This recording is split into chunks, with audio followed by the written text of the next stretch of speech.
has been inculcated in our minds and how it is being inculcated. वो जो रामायण में एक कथा है ना कि जब रावण आया सीता माता का हरण करने के लिए तो राक्षस के वेश में नहीं आया था, वो साधु का वेश धर के आया था.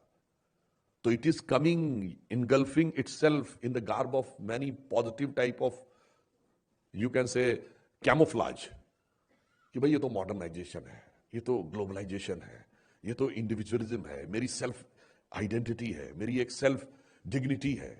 यही कहा जाता है कि अगर तुम्हारे forget about the Elder sister and Elder brother, अगर मदर फादर भी कुछ कहते हैं तो तुरंत मेरी सेल्फ डिग्निटी जागृत हो जाती है. But the same society tells you कि when you are doing a job there are only two rules of job. Number 1, the boss is always right, and number 2, if there is any confusion refer to rule number 1. यानी अगर boss आपका डांट रहा हो तो दुम हिलाते रहना है, जवाब नहीं देना है. No self dignity. जिससे कॉन्ट्रैक्ट मिलना है वो फटकार रहा हो तो दुम हिलाते रहना है. No self dignity. घर पे आके सारी सेल्फ डिग्निटी. जरा इस कॉन्स्पिरेसी को समझने की कोशिश करनी चाहिए. और ये कॉन्स्पिरेसी कई एंगल से आ रही है, कई एंगल से आ रही है.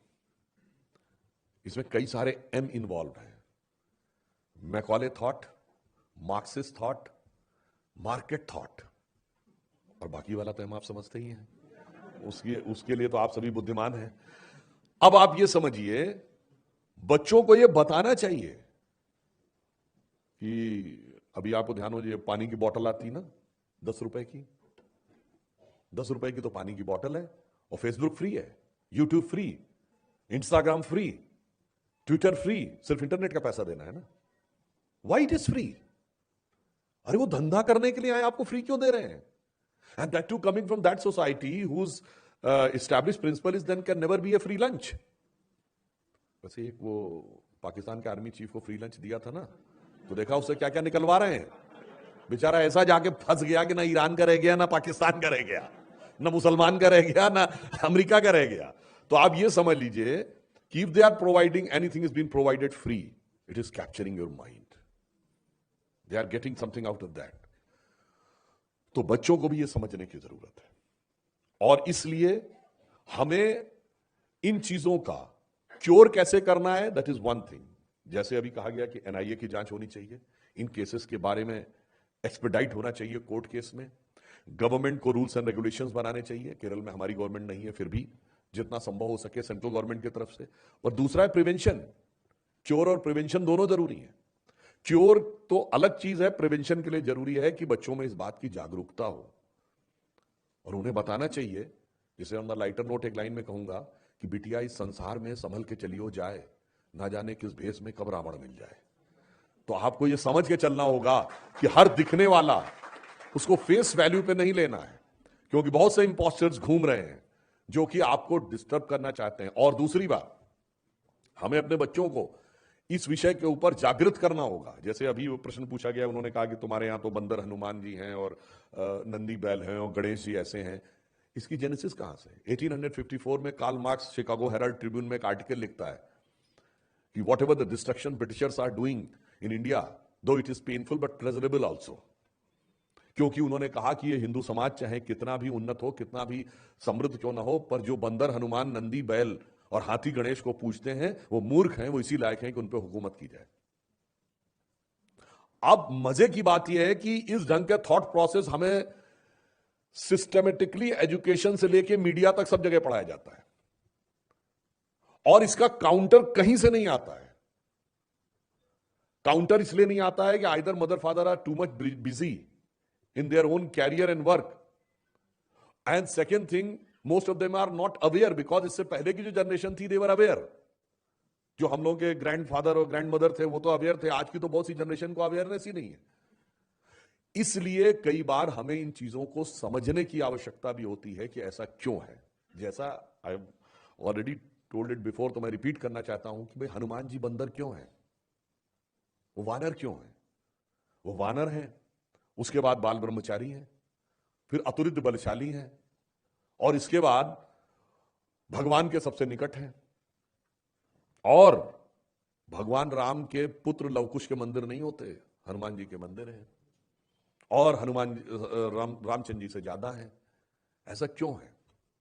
ऐसा इसलिए है कि हनुमान जी हमारे मन की एक शक्ति का प्रतीक हो। जब प्रभु आते हैं तो ये कोई प्रतीकात्मक नहीं है, इसीलिए हमारे यहां रामलीला शब्द प्रयोग किया जाता है, क्योंकि when the God has come it has manifested in multiple forms, और उसको हमें समझने की जरूरत है। जैसे उन्होंने कहा एक बुक और एक बुक क्यों नहीं, अरे भाई बिल्कुल ठीक है भाई, प्राइमरी स्कूल के बच्चे को एक ही बुक चाहिए, केजी में एक बुक से काम चलेगा, पीएचडी में एक एक टॉपिक का एक एक एक्सपर्ट होगा, फॉरगेट अबाउट द सब्जेक्ट्स। वहां लाइब्रेरी चाहिए होगी तो वहां बुक है, हमारे यहां लाइब्रेरी है, पर लाइब्रेरी की समझ तो होनी चाहिए।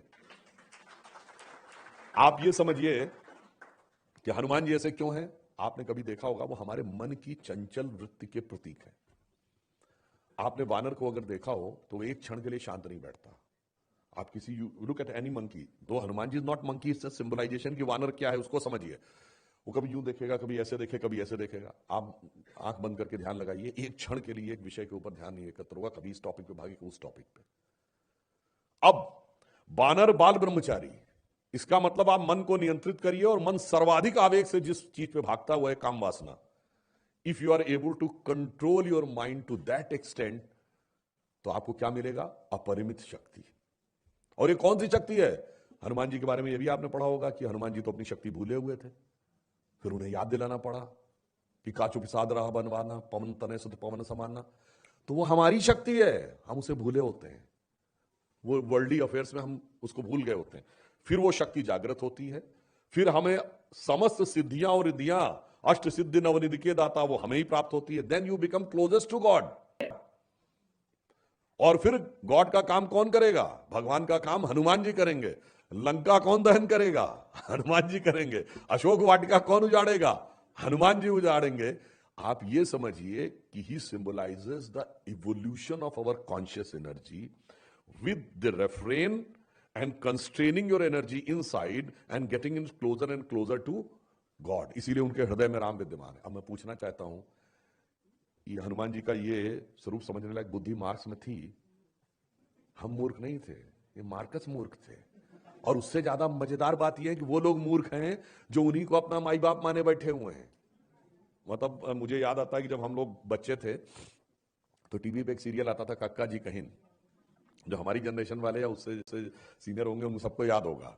तो कक्का जी कहिन में एक लेफ्टिस्ट आता है, जो कक्का जी बना है उससे आके कुछ बोलना शुरू करता है। वो कहता रुक जा, हम समझ गए थे तू सच्चा लेफ्टिस्ट है।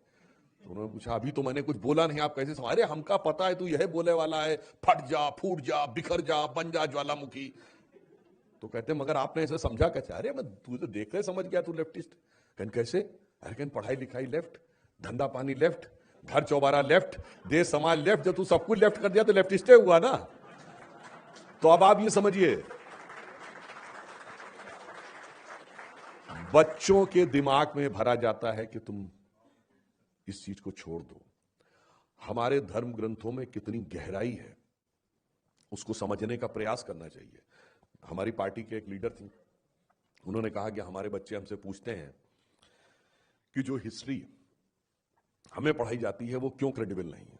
आप क्यों कहते हैं कि फॉरेनर की पढ़ी हुई हिस्ट्री क्रेडिबल नहीं है? तो हमने उनको फिर ये कहा कि आप अपने बच्चे को ये बताइए कि हमें इससे पहली बात तो हम एक विचित्र देश है दुनिया के जो अपनी लिखी हिस्ट्री को क्रेडिबल न मान के फॉरेनर्स की लिखी हिस्ट्री को क्रेडिबल मानते हैं। कोई ब्रिटिश नहीं कहता कि जर्मन की लिखी हिस्ट्री क्रेडिबल मानूंगा, कोई जर्मन नहीं कहता फ्रेंच की लिखी हिस्ट्री को क्रेडिबल मानूंगा, कोई फ्रेंच नहीं कहता पोलिश की लिखी हिस्ट्री को क्रेडिबल मानूंगा। चलो उस पर भी मानो तो कोई बात नहीं। अरे तमाम फॉरेनर्स ने भारत के बारे में बहुत अच्छा लिखा है। मेगस्थनीज ने लिखा है, तीन चाइनीज यात्री आए, Fahien, when song it Singh, उन्होंने लिखा है। रशियन आया निकितिन, उसने लिखा है। इटली से आया, उसने लिखा है। मगर तुम उसी को क्यों प्रामाणिक मानते हो जो लुटेरे थे, जो हमको लूटने आए थे? लुटेरों की हिस्ट्री को प्रामाणिक मानने वाले हम दुनिया के इकलौते विचित्र देश। तो उन्होंने कहा ये बात तो बच्चे के समझ में आई कि हम लुटेरे की हिस्ट्री को क्यों प्रामाणिक मानते। इसलिए मुझे मानना है कि माता पिता का भी यह दायित्व है। क्योंकि देखिए, अगर आप ये मान रहे हैं कि केरला में इस प्रकार का स्ट्रक्चर बना हुआ है एजुकेशन में जहां पर कि वो परवर्ट करेंगे, तो हमें इन चीजों को समझवाने की जरूरत है ताकि बच्चे उन चीजों को समझें। जैसे मैं एक अपना पर्सनल एक एग्जांपल बताता हूं। मैं स्टूडेंट लाइफ में था तो मेरी जिंदगी की एक बड़ी यादगार डिबेट में से एक है कि the topic was Indian culture is self demarcates between men and women. मैं आज से 30-35 साल पहले की बात बता रहा हूं, मैं स्टूडेंट था। अब इसके फेवर में तो बहुत बोलने वाले मिल जाएंगे, अगेंस्ट में क्या। और उसमें मजेदार बात क्या थी कि after debate there was a rebuttling panel of 6 person. तो आपको 7 मिनट बोलना था और 3 मिनट रिबटलिंग पैनल को फेस करना था। तो ऐसा नहीं कि आप गए और अटके बोल के चले आए। तो मुझसे क्वेश्चन पूछा गया कि इफ यू आर सेइंग, तो जैसे मैंने उसमें कहा कि हमारे यहां दुनिया में जितने भी धर्म संस्कृति हैं उसमें ईश्वर सिर्फ पुरुष है। सिर्फ भारतीय संस्कृति में अर्धनारीश्वर की परिकल्पना है, शिव और शक्ति दोनों है। अब बताइए, केरल में कहते हैं शबरीमला मंदिर में महिलाओं को प्रवेश नहीं दिया जाता था, तो कोटक्कल भगवती मंदिर में पुरुषों का प्रवेश नहीं है। केरल में 4 ऐसे मंदिर है जहां पुरुषों का प्रवेश नहीं। उसको मुद्दा नहीं बनाना है, मुद्दा बनाना है। अब अगर देखा जाए तो तमिलनाडु में तो किन्नरों का एक मंदिर है, वहां कोई क्यों नहीं कहता कि सबका प्रवेश होना चाहिए। हम मल्टीपल डायमेंशन वाले यह धर्म संस्कृति है, इसको आप सीमेटिक थॉट से मत करिए। जैसे किसी ने जब मुझे उस समय पूछा, मैंने कहा अच्छा बताओ, नवरात्र के बाद 9 कन्याएं खिलाते हो, तो कहते हैं इसमें 4 लड़के होने चाहिए, तो डिस्क्रिमिनेशन नहीं है ना, वहां कन्या का ही महत्व है।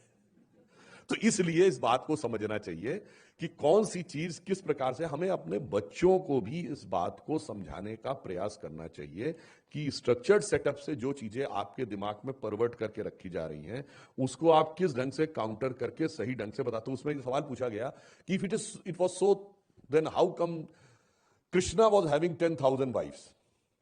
तो मैंने कहा no, your question is wrong, they were not wives, he was having 6,108 गोपिका। तो वो कहती है yes yes whatever the figure was। मैंने कहा the answer lies in the figure। 16,108 वेदों में ऋचाओं की संख्या है और कृष्ण परब्रह्म के प्रतीक है।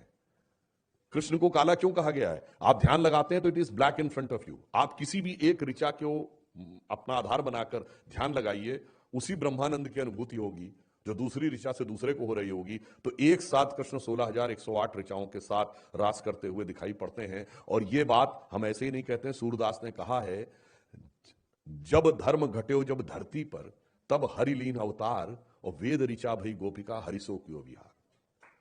अब मैंने एग्जाम्पल इसलिए दिया कि अगर हमें ही नहीं क्लियर होगा, हम अपने बच्चे को क्या बताएंगे।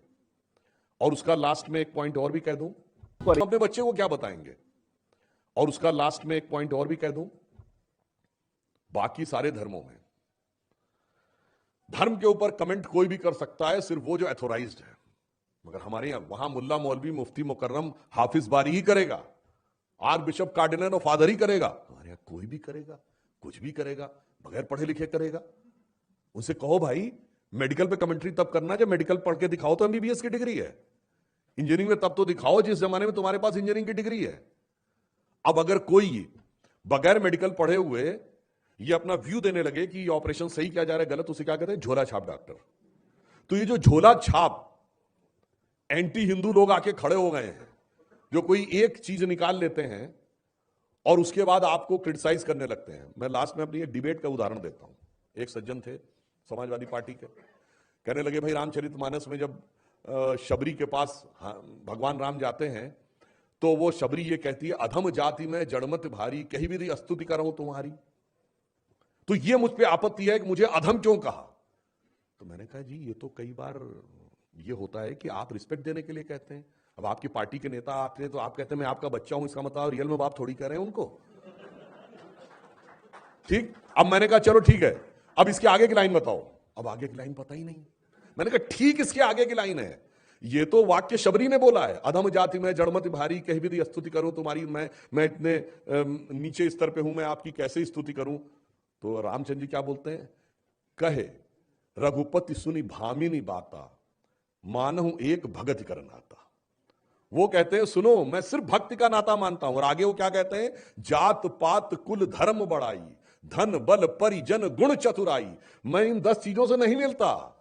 अगर ये चीजें हो और भक्ति ना हो तो भगतहीन नर मोहे ऐसे, जल बिन बारिद लागे जैसे। अगर ये सब कुछ हो और भक्ति ना हो तो ऐसे जैसे बादल हो उसमें पानी ना हो। अब आप बताइए, आगे का सारा सेंटेंस डिलीट और एक सेंटेंस को लेकर खड़े हुए। इसलिए मैं सिर्फ ये कहना चाहूंगा कि सरकार, समाज और परिवार तीनों के स्तर पे हमें बहुत जागरूक रखने की जरूरत है। और जब ये सोशल मीडिया आ गया है तो और भी ज्यादा हमें जागरूक रखने की जरूरत है। अपने बच्चों के संस्कार के ऊपर, बच्चों के धर्म संस्कृति के बारे में ज्ञान के ऊपर हमें अधिक से अधिक ध्यान देने की जरूरत है। और लास्ट में आप यह भी विश्वास रखिए कि जो लोग ये सोच रहे हैं कि हम सब चीज को पलट देंगे, जो माननीय प्रधानमंत्री जी ने कहा है, अब वो वक्त गया, भारत का वक्त आ गया है। जो उन्होंने अमृत काल के लिए 5 प्रण बताए हैं कि भारत को विकसित राष्ट्र बनाना है, गुलामी की मानसिकता से अपने को मुक्त करना है, अपनी संस्कृति पे गर्व करना है, अपना कर्तव्य करना है और कर्तव्य सामूहिक रूप से करना है। भारत का वक्त आ गया, अब इसे कोई रोकने वाला नहीं है। प्रधानमंत्री जी ने कहा अमृत काल के जो 25 साल हैं ये वो आधार बनाएंगे जो 1000 साल तक भारत का भविष्य मार्ग प्रशस्त करेंगे। तो हम वो देश हैं, 25 साल की योजना है, 1000 साल की दृष्टि है, हजारों साल पुराना हमारी प्रेरणा है। शबरीमला मंदिर में माना जाता है कि जो ज्योति जल रही है वो 2000 साल ऊपर से जल रही है। और दुनिया में कोनो धर्म नहीं है जो कहे कि मैं 2000 साल से ज्यादा पुराना हूं, और कोई ऐसे देश नहीं जिनकी 2000 साल से पुरानी। वहां माना जाता है निरंतर ज्योति जल रही है। तो मैं अंत में सिर्फ ये कहूंगा कि एक गौरवशाली अतीत हमें प्रेरणा दे रहा है, स्वर्णिम भविष्य हमारी प्रतीक्षा कर रहा है। वर्तमान में बस सावधानी रहने की जरूरत है। तो गौरवशाली था भूत यानी पास्ट, गौरवशाली था भूत, भविष्यत भी महान है अगर संभालें आप उसे जो वर्तमान।